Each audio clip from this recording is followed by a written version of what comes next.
If you're anything like me, then your video game backlog is huge. I have tons of great games in mine, and I think it's finally time I did something about it. This is DX's Backlog, a series dedicated to sharing my experience with games that I wish I hadn't waited so long to play. Today we're going to be taking a look at Shadow of the Tomb Raider from Eidos Montreal and Crystal Dynamics. But first, if you'd like to watch new episodes of DX Plays, like the episode that just came out where I played Shell Shock 2, be featured in the credits of my big video projects, receive amazing wallpapers, or just support the channel in general, you can head on over to patreon.com/dx or discord.gg/dxfromyt. Every pledge and subscription helps keep the channel going, and you get tons of cool stuff for helping. Now, let's stop the apocalypse in Shadow of the Tomb Raider.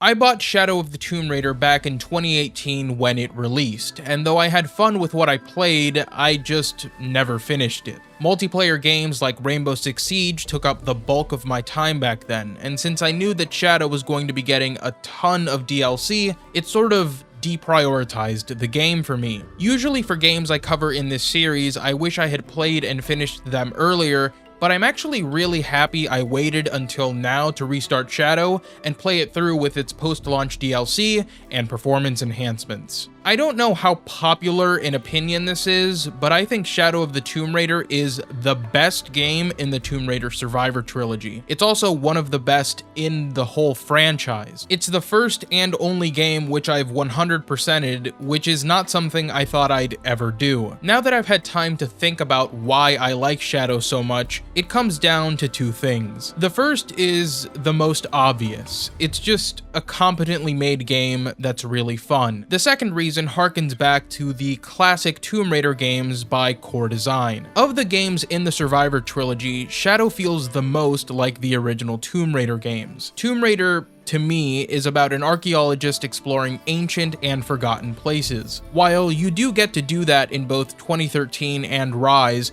it felt like those games made that an element of their gameplay loop instead of it being what you do for the entire game. Shadow is still a hub-based adventure where tomb raiding and exploration are optional, but the game places a far greater emphasis on both in its gameplay. For comparison, Shadow has almost as many tombs as 2013 and Rise combined, and the game has much more engaging exploration formed by new gameplay mechanics and Shadow's robust difficulty settings. In Shadow, Lara can finally swim again, and the reintroduction of underwater exploration alone adds a depth to Shadow that the previous reboot games didn't have. Swimming unlocks new areas, crypts, and tombs, and swimming is also used as a mechanic to solve puzzles. Puzzles were a huge part of the classic Tomb Raider games. There were traditional puzzles, and there were also traversal puzzles, where the solution was understanding where to go and how to get there. The puzzles in classic Tomb Raider games could stump you. You'd get stuck because you didn't know what to do or where to go. Shadow emulates this by making all of its tombs intricate and unique puzzles. Some are straightforward traversal puzzles, and others are problem-solving puzzles. Shadow is the only game in the reboot trilogy where I got stuck like in the classic games. This is because I played Shadow on hard, or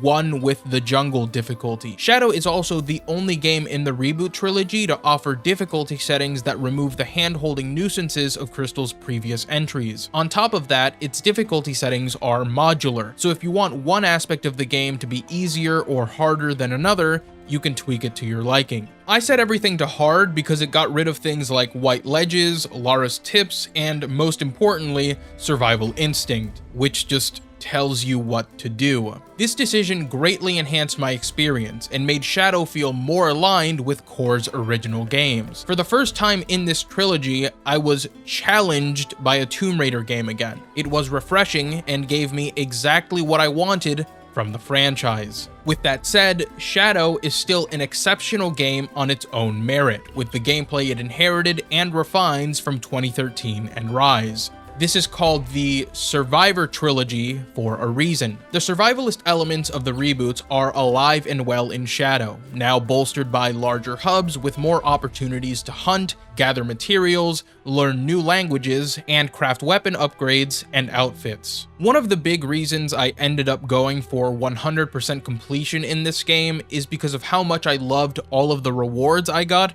for doing cursory content and how easy the game makes it to find everything. Just through hub exploration and completion of side missions, new points of interest unlock on the map. There are times where you'll come across an area that's inaccessible with Lara's equipment at that time, but that's how the game ties its exploration to its economy, because some essential traversal items can only be bought from vendors. So you go out and hunt, you sell the pelts, buy the item you need, and unlock the new area. The newly discovered space will have even more resources, upgrades, and relics that Lara can use to boost her dialect proficiency with. Something that's worth mentioning is that every single relic has narration and commentary from Lara. This helps makes it feel like they're worth collecting and aren't just points on a map to find. It's another part of the reason I went for the 100% on this game, and I never felt like treasure hunting was a chore. In Shadow, you really feel like an archaeologist,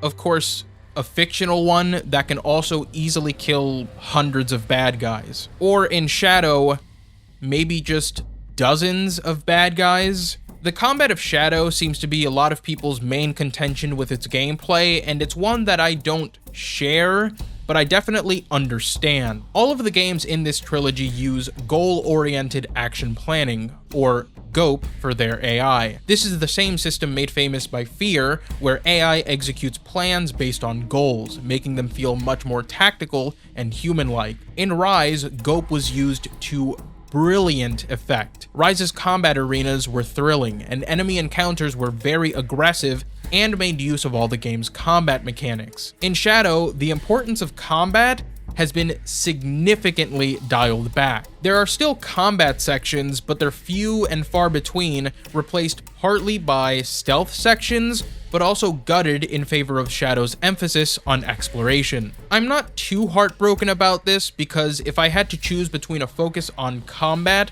or exploration in a Tomb Raider game, I'd always go with exploration, but the problem is that Shadow's weapons arsenal is larger than Rise's. So there's a very genuine question to be asked: why are there so many weapons if you don't have the chance to use them all? I think Eidos understood this, and that's why there's combat in almost all of the DLC, but even then, there aren't really enough encounters to have fun with all the weapons. The game is also not helped by there being no recurring enemy encounters. Once you wipe an area in the story, the enemies don't respawn. Overall, this is a very minor complaint I have with the game, but I wouldn't fault anyone for not liking the noticeable shift in direction. Rise was certainly a more combat-heavy game than Shadow, but I think it came at the cost of the quality and quantity of its exploration. My only major complaint with Shadow's gameplay would have to be the skill tree. If you choose to play this game on either the One with the Jungle or Deadly Obsession difficulties, Survival Instinct is disabled. The problem is that one of the 3 sections of the skill tree is about augmenting Survival Instinct, meaning that if you don't use it by choice, or if you're trying to be challenged by the game, an entire chunk of the skill tree is completely pointless. And not just that, with the way that unlocking certain skills works, you have to unlock adjacent skills. So even if you're not using Survival Instinct, you still have to unlock some Survival Instinct skills to unlock skills from the other trees. This seems like a very bizarre oversight, but at the end of the day, it's not the end of the world, since you'll always end up with more points than you know what to do with. Before we talk about Shadow's story, the last thing I'd like to mention about its gameplay are its fantastic action set pieces. The set pieces in Rise were already incredible, but Shadow cranks them up to 11, and I love how exhilarating it feels to clear them in one go, because you really live up to the legend of Lara Croft, this woman who can escape anything and make it look easy. They are my favorite group of set pieces in the trilogy, and there's one in particular where the ground is literally falling beneath Lara's feet that is tremendous. Cardinal 1, all systems Montreal. Back on course for heading 327. Only one chance.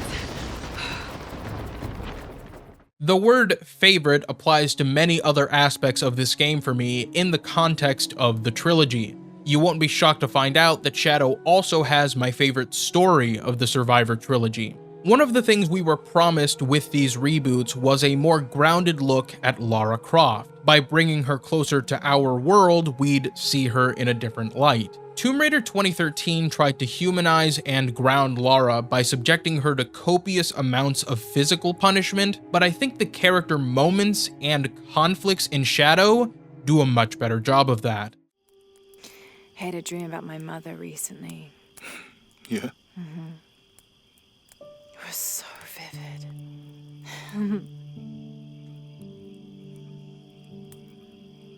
When I was little, my father used to keep things from me. Hide things. About her, especially. Why would he do that? After she died, he thought they'd cause me pain. It didn't stop me from looking for them, of course. I still have so many questions. Your dad created as many mysteries as he solved.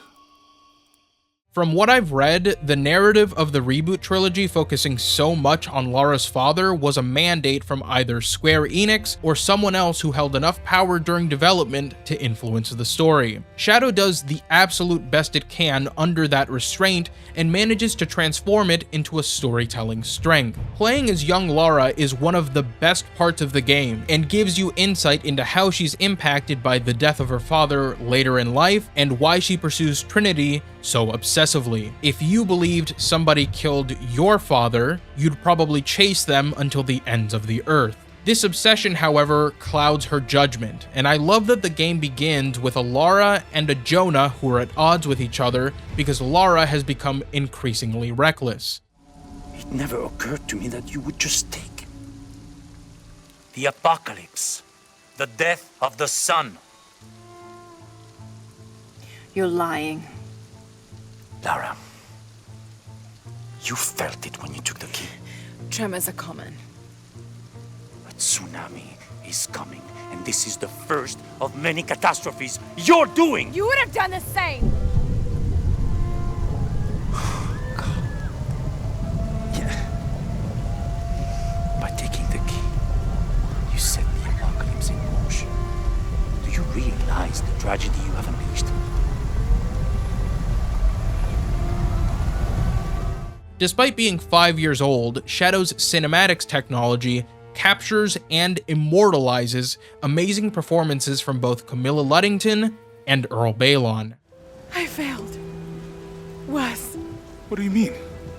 Dominguez. He has the dagger. I lost it. After everything that my father went through, I gave Trinity exactly what they wanted. It's all my fault. We'll figure it out, okay? I promise. No!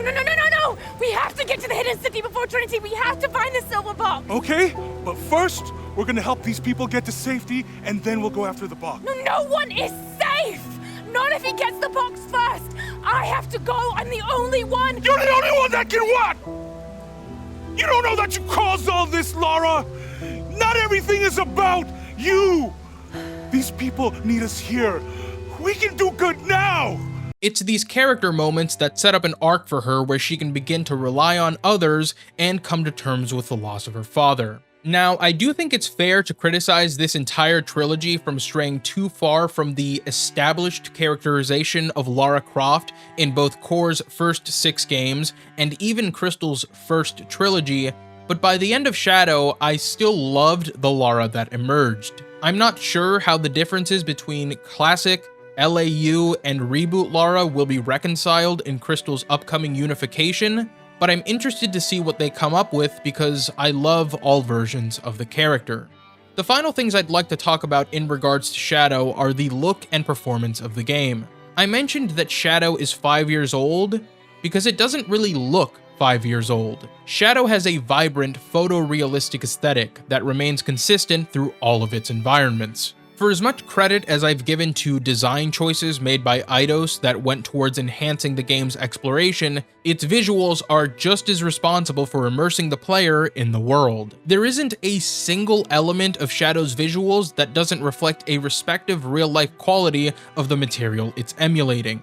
Foliage in the jungle disperses the light that hits it, water shimmers and flows, and rocky terrain looks rough to the touch. Shadow of the Tomb Raider was also one of the first games to ship with ray tracing, and it appropriately features ray-traced shadows. These shadows look absolutely incredible on both the characters and environments. At the end of 2021, Shadow received a DLSS 2.0 update, which I enabled to achieve triple-digit frame rates at all times with. Shadow looks incredible, and now runs like a dream, even with ray tracing. It's difficult to ask for much more than that. At the end of the day, Shadow hit every right note for me. It's a game that's both very fun to play and spend time in. Ultimately, I think every game in this trilogy is worth your time, but as a fan of both the classic games and the reboots, I feel that Shadow of the Tomb Raider is a welcome combination, and I would highly recommend it to both Tomb Raider and action-adventure fans alike.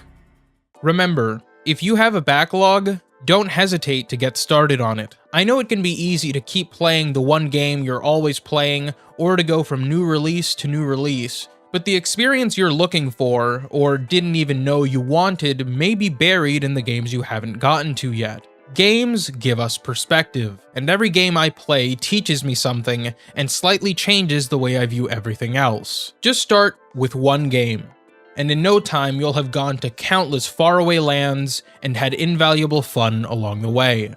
Thank you for watching DX's Backlog. I'll see you next time.